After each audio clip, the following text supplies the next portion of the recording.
누가복음 19장. 그래서 짧게 하려고 하도 설교 또 합니다. 그래서 19장 말씀 우리가 들었던 거 다시 한번 또 한 대목만 보겠습니다. 누가복음 19장 11절부터. 그들이 이 말씀을 듣고 있을 때 비유를 더하여 말씀하시니 이는 자기가 예루살렘에 가까이 오셨고 그들은 하나님의 나라가 당장 나타날 줄로 생각함일러라. 이르시되 어떤 귀인이 왕위를 받아가지고 오려고 먼 나라로 갈 때 그 종 열을 불러 은화 10문화를 주며 이르되 내가 돌아올 때까지 장사하라 하니라. 그런데 그 백성이 그를 미워하여 사자를 뒤로 보내어 이르되 우리는 이 사람이 우리의 왕됨을 원하지 아니하나이다 하였더라.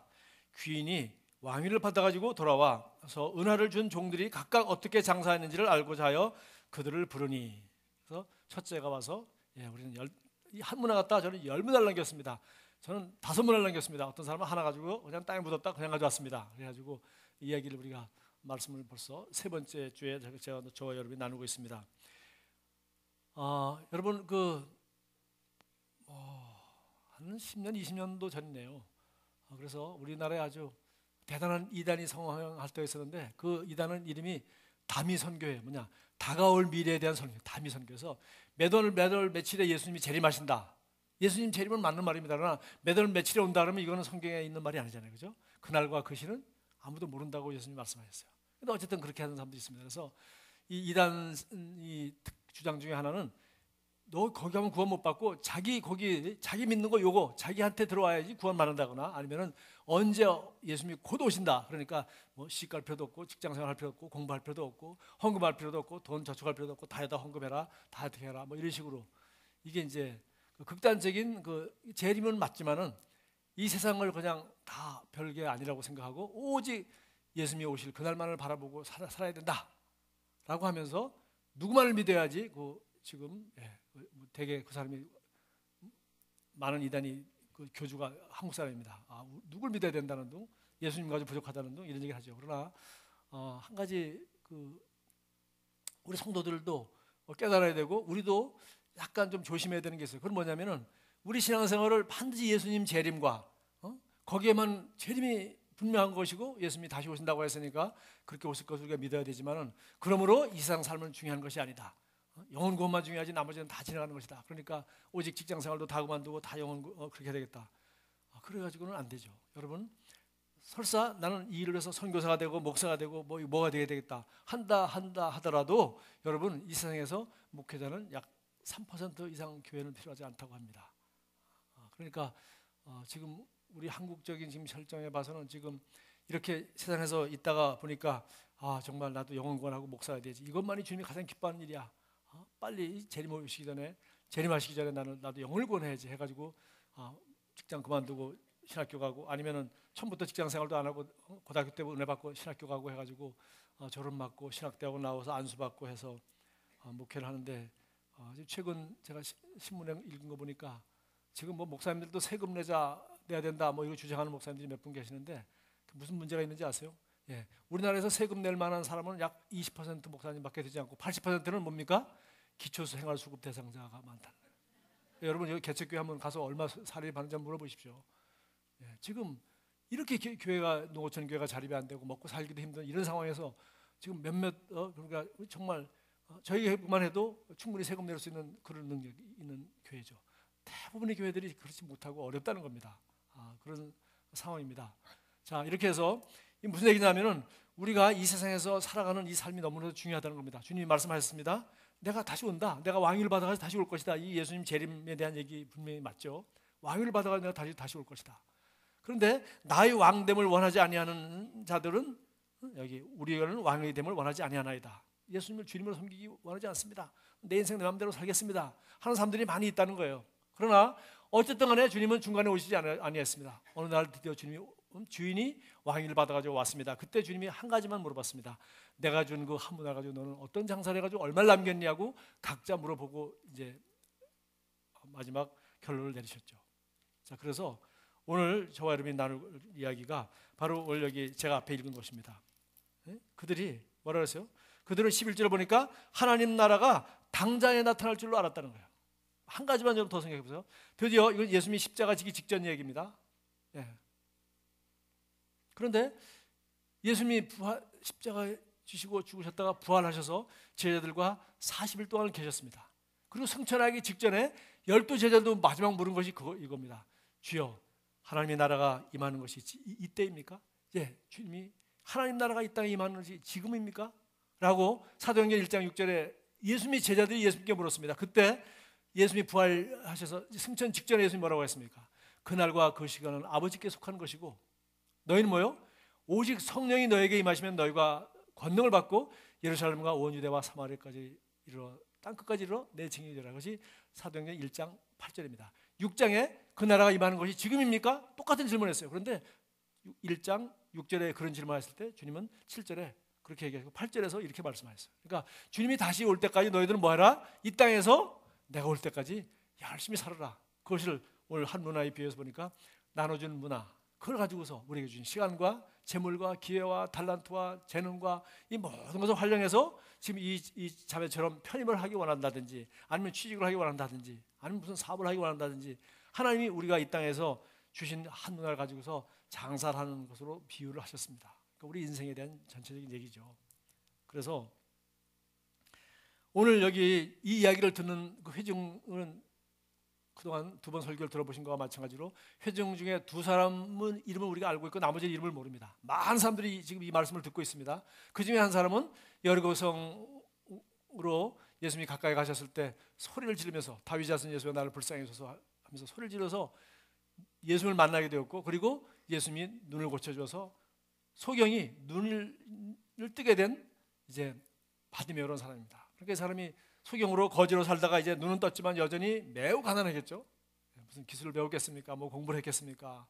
그러니까 이 사람은 눈은 떴지만 여전히 아주 가난한 그런 상황이었을 겁니다. 그런데 여리고에서 이 예수님을 보고 싶어하던 한 사람이 있었으니 그 사람 바로 세리장이었던 삭개오죠.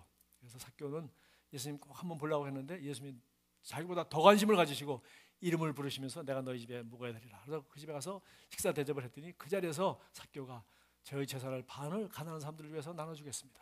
그렇게 말했습니다. 그러니까 이 삭개오는 여리고에서 아주 유명한 부자, 아주 몇 안 되는 우리나라로 말하면 대한민국 부자들 중에 1%에 속하는 그런 사람이라고 볼 수 있어요. 나머지는 누굽니까? 여러분 금방 눈을 뜬 아주 금방 거지 생활하던 그런 가난한 사람도 아니요. 또 여러분 뭐 그런 대한민국 재벌도 여기 안 계신 줄로 저는 알고 있습니다. 그래서 이런데 저와 여러분 뭡니까? 이 중간입니다. 중간에 사는데 중간에 사는 사람들이 이 세상에서 살면 뭐겠습니까? 아주 이렇게 가난해서 자기 스스로 살기 힘든 사람도 있고 장애인이나 결손 가정이나 뭐 이런 사람도 있죠. 그래서 성경에는 이런 사람들을 위해서 뭐라고 그랬습니까? 농사를 지었고 곡식을 거둘 때 다 걷지 마라. 그래서 좀 남겨놓으라는 거예요. 왜? 그래야 고아와 과부가 와서 이걸 주워 먹을 수 있도록, 남은 이삭을 주실 수 있도록. 그래서 룻이라는 사람도 보아스의 밭에 가서 이삭 줍다가 보아스하고 결혼해가지고서 다윗의 할머니가 됐습니다. 할렐루야. 성경에 나온 얘기예요. 그래서 이렇게 스스로 자기를 돌보기 어려운 고아나 과부라고 지칭하는 사람들이 그 당시에도 있었고 지금도 어려운 사람들 있고 우리나라는 생활보호 대상자 이런 사람들이 있죠. 그런데 또 그 다음 단계는 뭐가 있습니까?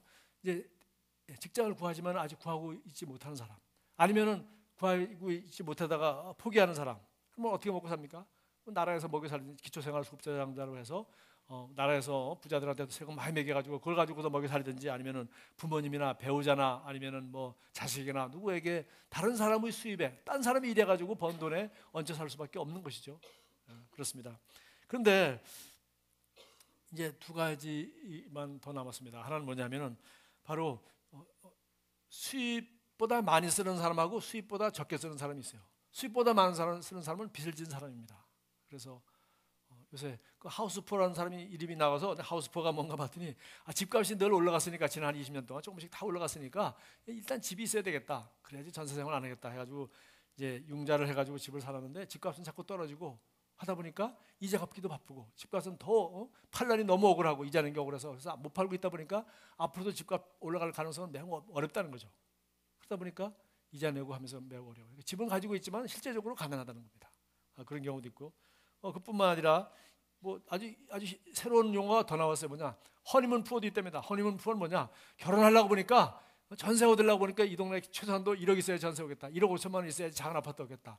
근데 자기 돈은 3천만 원밖에 없다. 그럼 어떻게 해요? 1억을 빚을 내 가지고서 이제 이자 내면서 드디어 이 사람 뭡니까?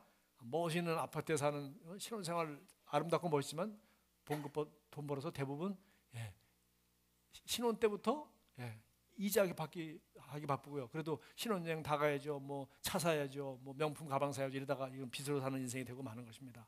그래서 이걸 가리켜 허니문포라고 이름을 붙였고요. 또 하나는 요새 에듀포라고, 에듀포는 뭐냐? 자주 공부시키라고, 예, 공경만 시키고 책 읽고 이렇게 하면 괜찮은데 사교육 시켜야 된다고 생각해서 계속 학원 보내고 더 좋은 학원 보내고 더 비싼 선생님 찾고 하다 보니까 예, 그냥 교육비가 너무 많이 들어가서 보니까 실제로 너무 살아가기가 어렵다. 문제는 제 나이 땐 사람이죠. 그래서 자식 공부하는 데다가 돈 다 투자하고 나니까 나를 위한 노후 대책이 없는 거죠. 그래서 이렇게 공부시킨 아이들이 부모님을 먹여 살릴 리도 없고 10중 8구는 결국은 자녀한테 의지할 수도 없고 결국은 부모님은 돌아가시고 이제는 내 노후는 누가 책임지냐 이걸 가리켜 실버푸어라고 한답니다. 자, 이 중간이 뭐냐면 이렇게 삭개오처럼 가난한 사람과 또 이렇게 바디메오처럼 가난한 사람과 삭개오처럼 이런 부자 재산을 반을 갖다가 가난한 사람들 나눠줘서 여리고에서 국회에 나오면 될 만한 이런 부자도 있는가 하면은 나머지 사람들은 둘 중에 하나라는 게 대부분 뭡니까? 수입보다 많이 쓰는 사람. 이 사람 푸어입니다. 그리고 예, 무슨 푸어든지 허니문 푸어, 하우스 푸어, 에듀케이션 푸어, 실버 푸어 이거 다 푸어입니다. 그러나 아주 푸어 안 하면 되는 리치로 부자로 살아가는 방법이 있어요. 그건 뭡니까? 예, 수입보다 적게 쓰는 것입니다. 수입보다 적게 쓰고 11조도 하고 나누기도 하고 성경금도 하고 도와주기도 하고 예, 다른 방법이 없어요. 얼마를 벌어야 그렇게 할 수 있습니까? 예, 많이 벌수록 좋습니다. 삭개오처럼 재산 반 나눠줘도 이 사람은 여전히 부자일 것입니다. 예수님이 싹 다 나눠줘라 너는 빈손으로 와라 라고 말하지 않았어요. 예, 반 나눠줬다 그랬고 예, 대한민국 부자들이 반씩만 나눠준다면 아무도 재벌 미워할 사람 하나도 없습니다. 예, 그래서 이런 부자가 있는가 하면 우리는 중간에서 우리가 버는 수익 가지고서 오늘 여기 한 문화 가지고 사업을 했잖아요. 그러니까 얼마든지 우리가 버는 그걸 가지고서 우리는 얼마든지 나누고 심고 사랑하고 섬기며 살아갈 수가 있는 것입니다. 그러나 빚을 지고 계속 이렇게 살아가든지 푸어하게 살아가든지 아니면은 정말 이렇게 저축하고 나눠주고 심고 살아가든지 이것은 우리의 선택이죠. 자, 문제는 오늘 이 한 문화의 비유를 통해서 우리가 이제 꼭 배워야 될 것 제가 간단히 세 가지로 생각을 해봤습니다. 하나는 뭐냐? 이를 통해서 하나님을 섬기도록 우리가 부름을 받았다는 겁니다. 이를 통해서 하나님을 섬기도록. 그래서 우리 여러분 그 요한계시록 1장 3절에 그 5절부터 이렇게 나와 있습니다. 하나님께서는 우리를 이제 구원하셔서 어떻게 했습니까? 우리를 사랑하사 5절 중간에 이렇게 했습니다. 우리를 사랑하사 그의 피로 우리 죄에서 우리를 해방하시고 핏값 주고 샀다 뭐 여러 가지 표현이 있는데 피로 우리를 죄에서 해방해서 우리가 드디어 자유한 자가 되었습니다. 그러니까 우리가 우리를 값주고 사신 주님을 섬기며 그분이 왕됨을 허락하고 그분이 우리의 주님으로 그분을 왕으로 여기 오늘 문화의 비유에서 뭐랬습니까? 왕됨을 원하지 않았다 그랬어요. 원하지 않아도 때가 되면 그분이 재림하십니다. 만왕의 왕으로 오실 거 아니에요. 그러나 그동안은 자기가 왕처럼 살겠다는 거예요. 그러나 우리는 그렇게 살지 않습니다. 뭐라고 되어 있어요? 그분이 우리를 왕됨을 원치 않았다고 하는데 우리는 주님이 우리를 이 땅에서 나의 영역에서 나의 삶의 영역에서 우리가 다스리는 자로 경영하는 자로 이렇게 우리를 왕으로 삼으셨어요. 우리를 죄에서 해방하시고 6절에 그의 아버지 하나님을 위하여 내가 내 왕국 내 맘대로 하는 것이 아니라 우리를 구원하신 살아계신 하나님 아버지를 위하여 우리를 여기 나라라고 되어 있는데 이것이 성경에 왕이라고 되어 있죠. 나라와 왕과 제사장으로 삼으셨다. 그래서 제사장은 우리가 뭡니까? 구약 성경의 제사장은 바로 영혼을 구원하는 걸 말합니다. 신약 성경에서 제사장은. 그다음에 왕은 뭡니까? 내가 일하는 걸 말합니다. 일. 여러분 군대나 어떤 회사나 어디든지 다 가면 여러분이 항상 밑바닥에 있지 않습니다. 반드시 과장도 되고 부장도 되고 여러분이 다 영역이 다스리는 영역이 있죠. 집에서 누가 왕입니까? 아빠가 왕이고 또 아빠가 일하러 나가시면 아빠는 돈 벌어 오시고 직장에 나가시고 자녀들 누가 돌봅니까? 엄마가 하죠. 그렇게 해서 하나님은 우리에게 리더십의 자리에 시간과 자녀와 뭐 재물과 여러 가지 기회와 여러 가지 하나님 우리에게 맡기신 거죠. 오늘 한 간증한 자매처럼 이런 자매는 뭡니까? 지금 젊은 나이에 지금 학교 갈 나이인데 나도 대학을 나와야 되겠다 해서 대학 편입을 준비한 학생의 이야기고 지금 편입 준비를 하면서 저렇게 하나님과 동행하는 법을 배우고 기도하고 하나님 앞에 이렇게 써놨으니까 그 편지대로 살 겁니다. 그러나 대학 편이 인생의 전부가 아니잖아요. 졸업 맡아야죠. 졸업 맡으면 또 취직해야죠. 그러나 성령님이 함께 하시고 어떻게 기도하고 어떻게 하나님 뜻을 쫓아서 이 땅에서 공부하고 취직하고 사업하고 결혼하고 자녀를 놓고 살아가는지 이제 앞으로 배우면서 이제 성장해 나가겠죠. 이것이 바로 뭡니까? 이것이 왕의 사역이라는 겁니다. 왕의 사역. 이 왕의 사역은 첫째, 우리가 일을 통해 하나님을 섬기도록 부름을 받았다. 지난주에도 이걸 가지고 말씀을 나눴습니다. 그래서 이 일을, 우리가 사업이라는 말을, 우리가 난 사업합니다, 비즈니스맨, 사업가입니다, 비즈니스맨 이런 말을 써요. 이 비즈라는 말은 뭐예요? 바쁘단 말이에요. 이분들은 뭐에 바쁩니까? 밖에 나가서 사업하고 돈 벌고 생산하고 판매하고 이 일에 바쁜 거예요. 그래서 아침부터 출근하러 갑니다. 뭐 하러 갑니까? 비즈니스 하러 가는 거죠. 그런데 성경은 이 일이 바로 사역이라고 그랬어요. 일이 사역이에요. 여러분, 이 일을 하다가 나는 아무래도 영혼구원 해야지. 영혼구원만이 남는 것이고 나머지는 다 아무것도 아니야. 그래가지고 여러분 영혼구원 하겠다고 해서 혹시 우리 교회 전도사가 됐다고 합시다. 그 전도사가 되고 나면 영혼구원 누가 하죠? 만나는 사람이 전부 다 성도밖에 없습니다. 영혼구원 하려면 전도에 들고 길거리 나가다가 예수 전당해야 돼요. 노방전도 외에는 영혼구원할 기회가 참 없습니다. 그럼 영혼구원은 누가 합니까? 3%의 목회자가 하는 것이 아니라 97%의 성도들이 삶의 현장에서, 학생은 학교에서, 직장인은 직장에서, 사업가는 사업하면서, 거래처 사람들과 영업사원은 영업하는 사람들과 만나면서, 드디어 거기서 누가 돈 벌지 말라는 게 아니라 사업을 하면서 거기서 사람들을 만나고, 거기서 아픈 사람도 만나고, 거기서 자녀 때문에 자녀가 왕따당하고 학교 폭력 때문에 고통당하는 부모님도 만나고, 거기서 또 이렇게 방황하는 자녀들을 둔 그런 부모님도 만나고. 그래서 우리 사업이, 우리가 하는 일이, 직장이, 그것이 바로 뭐예요? 우리가 왕으로서 통치하며 다스려야 되는 일이라는 거예요. 오늘 여기는 한 문화 갖다가 열 문화 남겼습니다. 요 얘기만 했는데, 내가 받은 구원, 내가 받은 성령, 내가 우리 교회 비전 가운데 내가 어떻게 기능하고 내가 무엇을 하는지, 여러분 큰 그림을 그리고, 여러분이 무엇에 바쁩니까? 비즈니스, 가장 바쁜 그 일, 주로 시간을 보내고 이 일을 위하여 많은 것을 우선순위를 두고 기도하는 그 일이 바로 하나님을 섬기도록 하나님이 이 땅에 우리에게 주신 한 문화와 같은 것이다 라는 것을 우리는 알 수 있습니다. 두 번째는 바로 우리가 이 일을 통해 하나님을 섬길 뿐만 아니라 이 일을 아주 효과적으로 잘 해야 되는 것입니다. 이것은 우리 하나님의 아버지의 뜻입니다. 우리 요한 3서, 여러분 유명한 구절 다 아시죠? 사랑하는 자여, 내 영혼이 잘됨과 같이 내가 범사에 잘되고 강건하기를 내가 간구하노라. 주님이 우리를 사랑하셔서 독생자를 주셨다 그랬어요. 우리에게 한 문화, 영생을 주시고 우리 하나님 자녀가 되고, 옛날에 아메리칸 드림이었는데 이제는 코리안 드림을 꿈꾸는 이런 시대에 우리가 태어나서 정말 너무 잘 살고 너무 좋은 환경 속에 지금 살고 있습니다. 그런데 우리는 이런 사랑을 받고 있습니다. 근데 문제는 이렇게 사랑하는 사람들 외에요, 우리 부모나 우리 주님이나 하나님 아버지가 우리에게 원하는 것이 무엇이겠어요? 사랑하는 자요, 내가 너희를 사랑하기 때문에 내가 내 아들 예수의 피로 너를 값주고 사였다. 너희를 죄로부터 자유케 하여서 왕과 제사장이 되게 하였다. 우리에게 주는 한 문화에 대한 표현입니다. 우리에게 주는 인생, 생명, 기회, 탤런트, 모든 것을, 이것을 어떻게 활용하고 어떻게 개발하고 어떻게 잘 사용해서 뭐예요? 그분이 왕으로 오셨을 때 그 왕에게 칭찬받을 수 있도록 가장 좋은 열매를 맺는 것이 우리가 해야 되는 일이죠.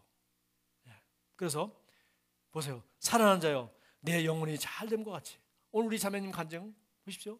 영혼이 잘된 것이요. 나는 둘이 왔다가 한 사람이 지금 6개월 만에 이런 아름다운 간증을 하는 거 보고, 또 셀 식구들이, 셀 리더들이 얼마나 이 자매님을 힘들고 어려울 때마다 CCTV 놓고서 자기 감독하는 줄 알았대잖아요. 기도하니까 얼마나 어려울까, 죄송하면서 얼마나 어려울까. 그래서 기도해주고, 또 말씀 따라 같이 하고 선포하고 하면서 이 청년이 승리하도록 도와준 것이죠. 주님은 우리를 위하여 소원이 뭡니까? 여러분, 부모가 자녀를 위해서 한 소원이 뭡니까?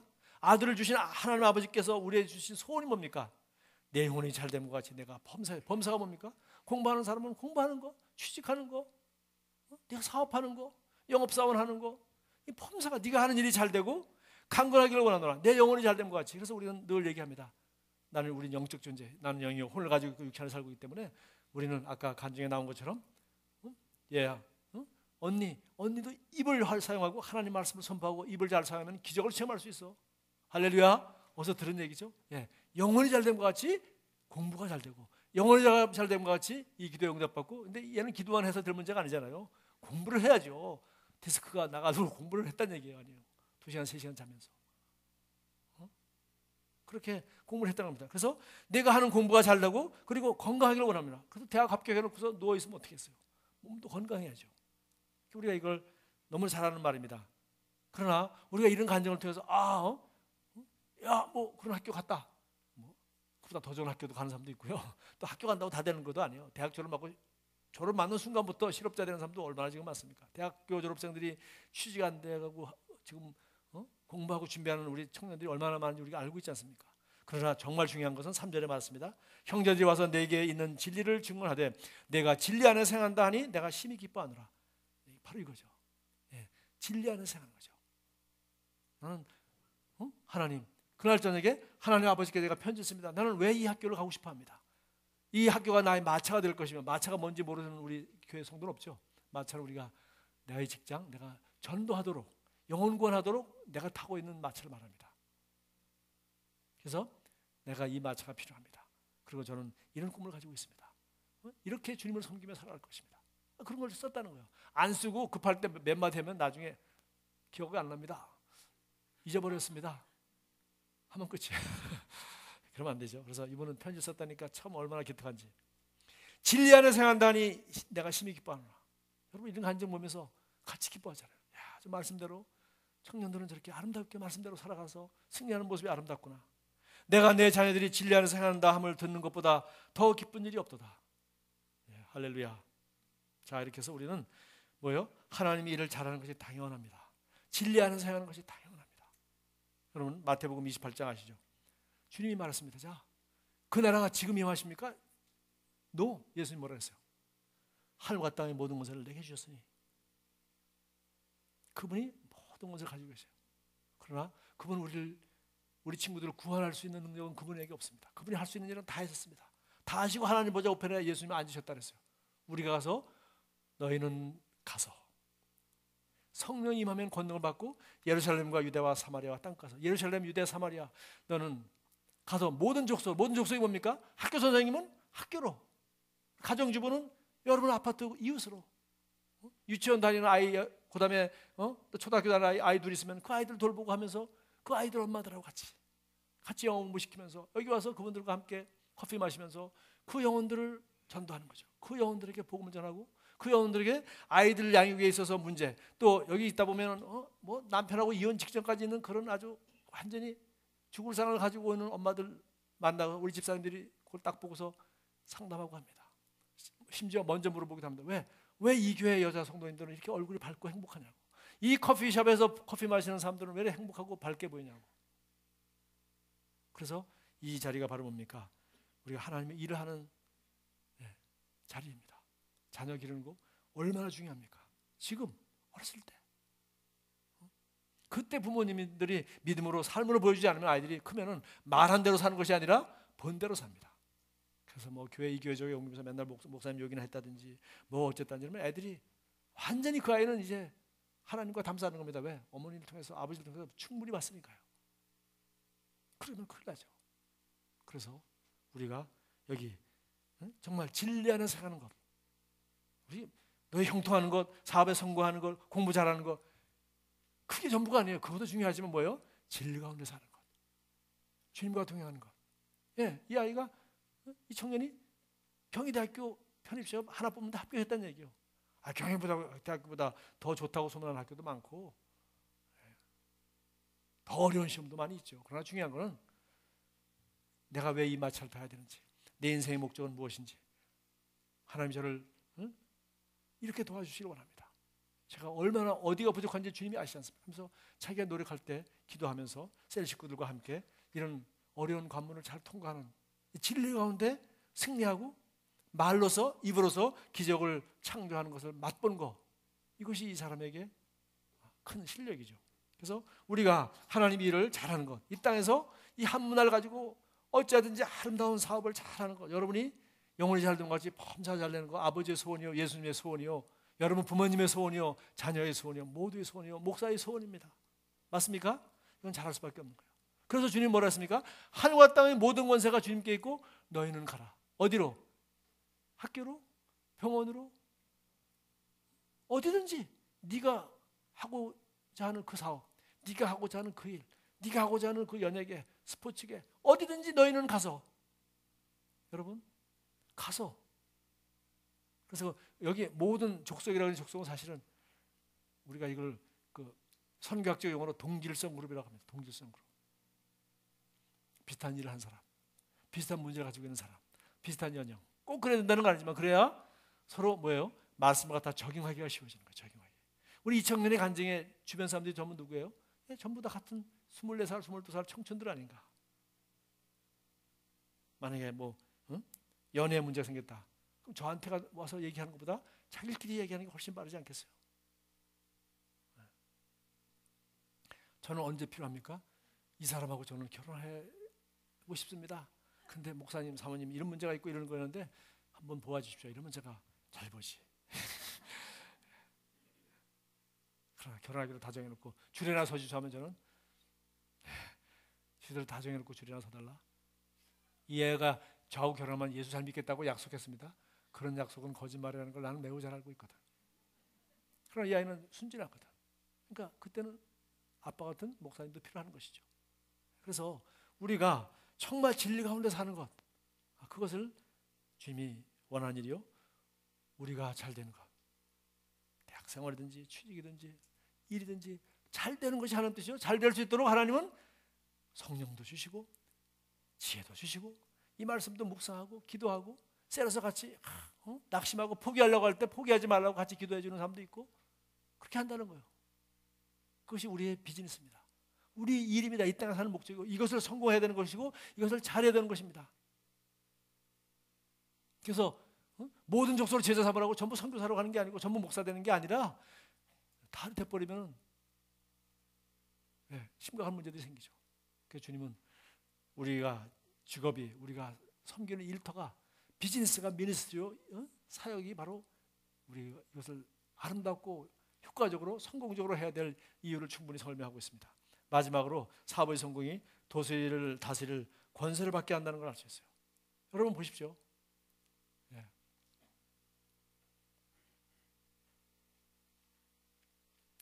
요새 99% 1%예요. 1% 부자들이 다 대한민국 돈 다 쓰고 1%만 잘 사는 나라다. 근데 여러분 문제는요, 그 1% 부자들이 대한민국 세금의 40%를 낸다는 걸 알아야 돼. 그 1% 부자들이 다 망아버리고 다 뺏어버리면 어떻게 되죠? 이 사회복지 누가 하죠? 대책도 없습니다.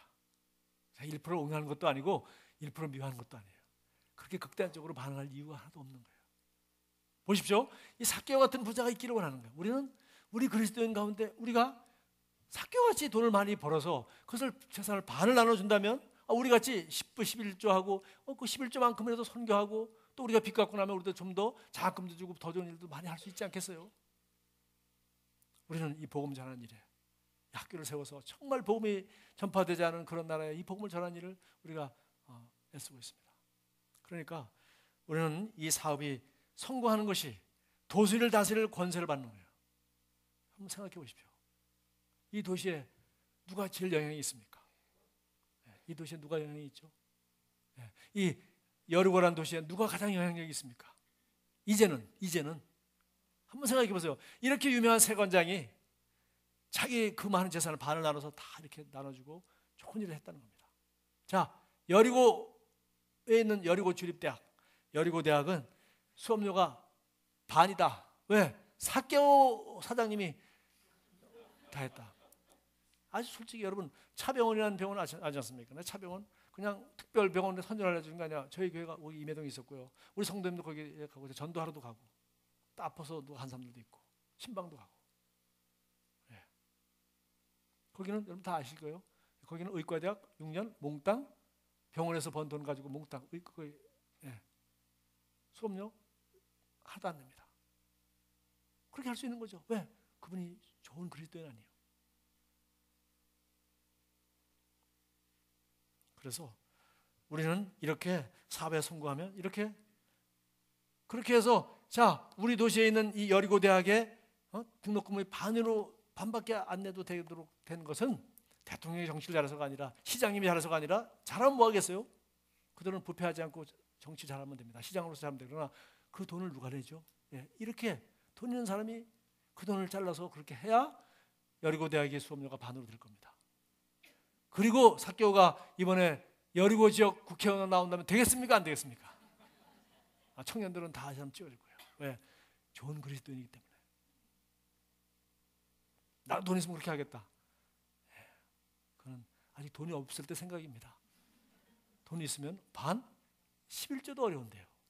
11조만큼 선교 헌금 넣기도 어려운데 언제 그렇게 돈 벌면 반을 뚝 잘라서 그 자리에서 예수 믿자마자 그 자리에서 나는 이렇게 하는 사람들을 도와주겠습니다. 정말 청년들이 빚지고 공부하는데 너무 힘든데 내가 이 청년들이 공부할 수 있도록 오직 공부에만 전념할 수 있도록 내가 장학금을 반을 대겠습니다 하고 할 부자가 많지 않잖아요. 중요한 것은 뭐야? 삭개오의 영향력을 위한 겁니다. 우리는 우리가 있는 이 일터에서 열심히 일해야 됩니다. 학교 선생님은 선생님으로서 나이 반 아이들을 좋은 대학에 보낼 수 있도록 최고로 보낼 수 있도록 그렇게 해야 됩니다. 셀리더는 셀리더로서 정말 여러분의 셀 식구들이 다 세상에서 승리할 수 있도록 가정생활에 승리할 수 있도록 그 자녀들을 믿음으로 잘 가르칠 수 있도록 우리 학교가 하는 거 우리 교회에서 하는 건 교회에서 합니다. 그러나 누가 합니까? 거기 엄마들이 모여서 같이 기도하고 같이 상담하지 않습니까? 거기 아빠들이 모여서 같이 기도하고 같이 상담하지 않습니까? 여러분 일터에서 성공해야 되고 승리해야 되고 점점 더 크게 성공해야 될 이유입니다. 그래야 우리는 그만큼 영향력이 있는 거예요. 우리가 제가 뭐 돈만 벌라는 게 아니라 한 문화는 구원받은 사람이 우리에게 내가 그리스도 안에서 은혜로 받은 것이 무엇인지 알면 그 안에 모든 것이 다 들어있는 거죠. 주님은 너무나도 쉽고 너무나도 분명하게 너무나도 실제적으로 구체적으로 한 문화 가지고 장사하는 것으로다가 예를 들었어요. 그러나 우리는 전부 다 또 사업하는 거 아닙니다. 선생님 하는 사람도 있고 공무원 하는 사람도 있고 남편은 직장 생활하지만 나는 집에서 아이들 좀 양육하는 사람도 있고 그리고 또 시간 내서 교회 와서 기도하고 전도도 하고 봉사도 하고 다양하게 여러분 교회에 다양한 사역이 있고 할 일들이 있습니다. 그러나 저와 여러분이 이런 큰 그림을 가지고 인생을 산다면 여러분 자녀에게도 이런 큰 그림을 가지고 산다면 그리고 이런 큰 그림을 어디 와서 그립니까? 오늘 비전 선데이 같은 거 하면서 우리가 큰 그림을 그립니다. 이런 간증을 하면서 큰 그림을 그립니다. 이런 삭개오 이야기를 읽으면서 우리도 같이 큰 그림을 그리고 여러분 각자 나름대로 큰 그림을 그리는 거죠. 마지막 얘기하고 마치겠습니다. 아까 그 하다가 말았는데 올해 우리가 예수선교사학교 8기생을 지금 하고 있습니다. 이제 제 아내와 함께 또 우리 예수선교사학교 졸업 맡으신 우리 감리교 목사님 한 부부가 계신데 이 두 부부가 지금 LMC 러브월드 미니스트리얼 칼리지에서 거기 크라이스 엠버시에서 하는 성경학교입니다. 1년짜리. 그걸 우리가 지금 공부하고 있습니다. 그런데 지금 그와 동시에 이것을 지금 한국말로 번역하고 있고요. 교재를. 이미 크리스 목사님이 쓴 교과서가 책이 우리가 지금 한 권 빼놓고 다 출판했습니다. 그 책을 공부하는 건 물론이고 그 이외에도 교과서가 몇 권, 한 10권 있습니다. 그래서 이걸 지금 다 번역하고 있습니다. 한국말, 태국어로 번역하고 있습니다. 네팔말로 번역하고 있습니다. 중국어로 번역하고 있습니다. 지금 4개국어로 지금 1년 동안 동시에 번역하고 교재를 다 만들 거예요. 그래서 셀리더나 아니면 목사가 되고 싶거나 아니면 뭐든지 1년 동안 통신으로 충분히 공부할 수 있도록 지금 교재를 준비하고 저는 지금 과정을 통과하고 있습니다. 여러분 큰 그림을 그려보십시오.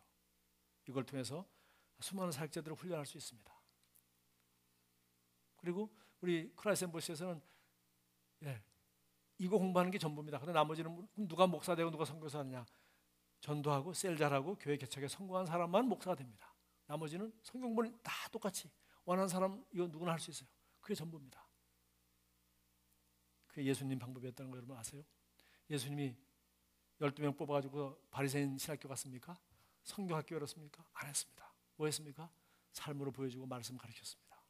그러니까 사역에 훈련을 시키고 사람을 섬기는 법을 가르치고 귀신을 쫓아내고 병을 고치고 말씀을 전하는 것을 가르쳐 줬어요.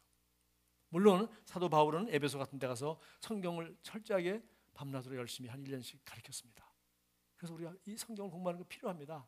문제는 삶의 현장을 떠나지 않고 삶의 현장에서 사역을 훈련하고 거기서 전도하고 거기서 열매 맺고 거기서 셀리더를 훈련시킬 줄 아는 사람이래야 그런 사람이 선교사도 하고 그런 사람이 목사도 하고 그런 사람이 사업도 한다는 겁니다. 그런데 이것을 제외해 놓고 누구는 전도만 하는 목사, 누구는 선교만 하는 선교사 이런 식으로 처음부터 이렇게 분리해 놓으면 그럼 나머지 여러분은 뭐예요? 여러분은 헌금이나 하는 성도 이렇게 돼버린 거예요. No. 우리 삶이 사역입니다. 그 자리가 더 중요한 것입니다. 거기 영혼 구원할 사람 있고 거기 병 나을 사람, 병든 사람은 거기 있습니다. 하나님 말씀이 필요한 사람은 거기 있습니다. 누가 전해줍니까? 여러분이 전해주죠. 그럼 교회는 필요 없습니까?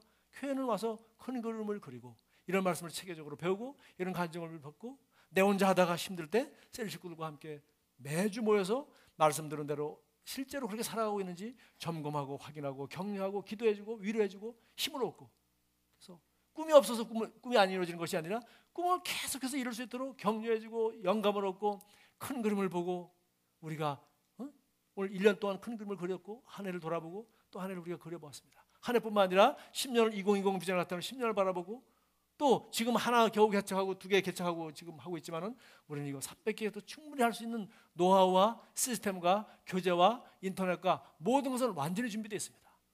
우리는 큰 그림을 그리고 있습니다. 우리는 이걸 잘해야 됩니다. 효과적으로 해야 됩니다. 더 잘해야 됩니다. 할렐루야. 그래서 우리는 이것을 저는 이 복음을 더 잘 전하고 더 효과적으로 하기 위해서 크라이스트 엠버시 하나님이 하라고 하니까 저는 다른 건 고려사항 없습니다. 이 복음을 정확히 알고 싶고 이 복음을 더 잘 전하고 싶은데 세계 나는 늘 선교하라고 복주인교회 선교의 마음이 있고 선교지를 너무나 잘 알기 때문에 이것을 전하는데 지금 이 LMC 이 과정 예선교산학교는 제가 해가지고 지금 뭐 온라인도 하고 이렇게 좀 열심히 했습니다만은 이제는 이 말씀을 가지고 더 간단하고 더 확실하게 통일을 시켜서 4개 학교를 동시에 할 수 있도록 지금 이런 걸 올해는 준비하는 과정입니다. 할 수 있습니다. 할렐루야. 여러분도 150개 대학은 나이가 30이 넘거나 교수가 아니신 분은 포기하십시오. 지역마다 도시마다 여러분 지역에 정말 교회를 개척할 때가 너무나도 많이 있습니다. 보십시오. 신림동에 있는 교회입니다. 300명 모이는 교회가 다가 갈라지고 100명밖에 안 남고 그 중에 몇 사람이 왔다는 거예요. 뭐 때문에? 그 무슨 이단이 대단한 거예요.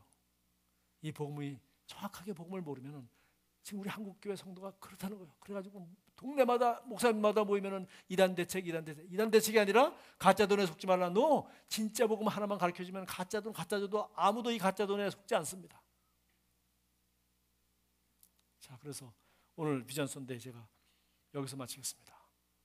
우리는 큰 그림을 가지고 있고 여러분이야말로 이 모든 꿈을 이루고 이런 큰 그림을 이룰 수 있는 특별한 주인공이 바로 여러분입니다. 그리고 여러분은 모든 지역, 모든 민족, 모든 동질 그룹 어디든지 여러분이 가지고 있는 달란트와 여러분이 있는 그 나이와 여러분 환경과 거기에 하나님이 이미 보내셨습니다. 거기서 열매를 맺으십시오. 효과적으로 맺으시고 더 아름답게 맺으십시오. 할렐루야. 기도하겠습니다. 하나님 아버지 감사합니다. 한 해를 돌아보며 비전 선데이 오늘 함께 말씀을 나눴습니다. 그리고 우리가 주님이 다시 재림하시는 그 전까지 우리는 이 땅에서 예수 그리스도를 왕으로 모시며 우리에게 맡겨진 이 한 문화를 잘 활용하여서 정말 우리 자녀들을 최고의 하나님 왕국의 일꾼으로 가장 영향력 있는 사람으로 키워야 될 책임이 있습니다. 우리 이웃들을 그렇게 청년들을 그렇게 할 수 있도록 우리가 도와주고 싶습니다. 정말 우리도 나의 삶과 사역의 현장에서 오늘 열문화를 남긴 사람처럼 주님이 오시는 그날에 주님 제가 이렇게 하고 이렇게 했지만 결국 제가 마지막 이렇게 남길 수 있었습니다 하고 주님이 우리에게 주신 그 모든 좋은 것, 이 가장 좋은 것, 이 한 문화를 어떻게 활용하였는지 칭찬받을 수 있는 그런 사람으로 살 것을 다시 한번 다짐하고 꿈꾸고 또 우리 청년의 간증처럼 우리가 어떻게 살 것인지를 하나님께 편지 쓰며 기록할 수 있는 그런 믿음으로 살 것입니다. 예수님의 이름으로 기도합니다. 아멘.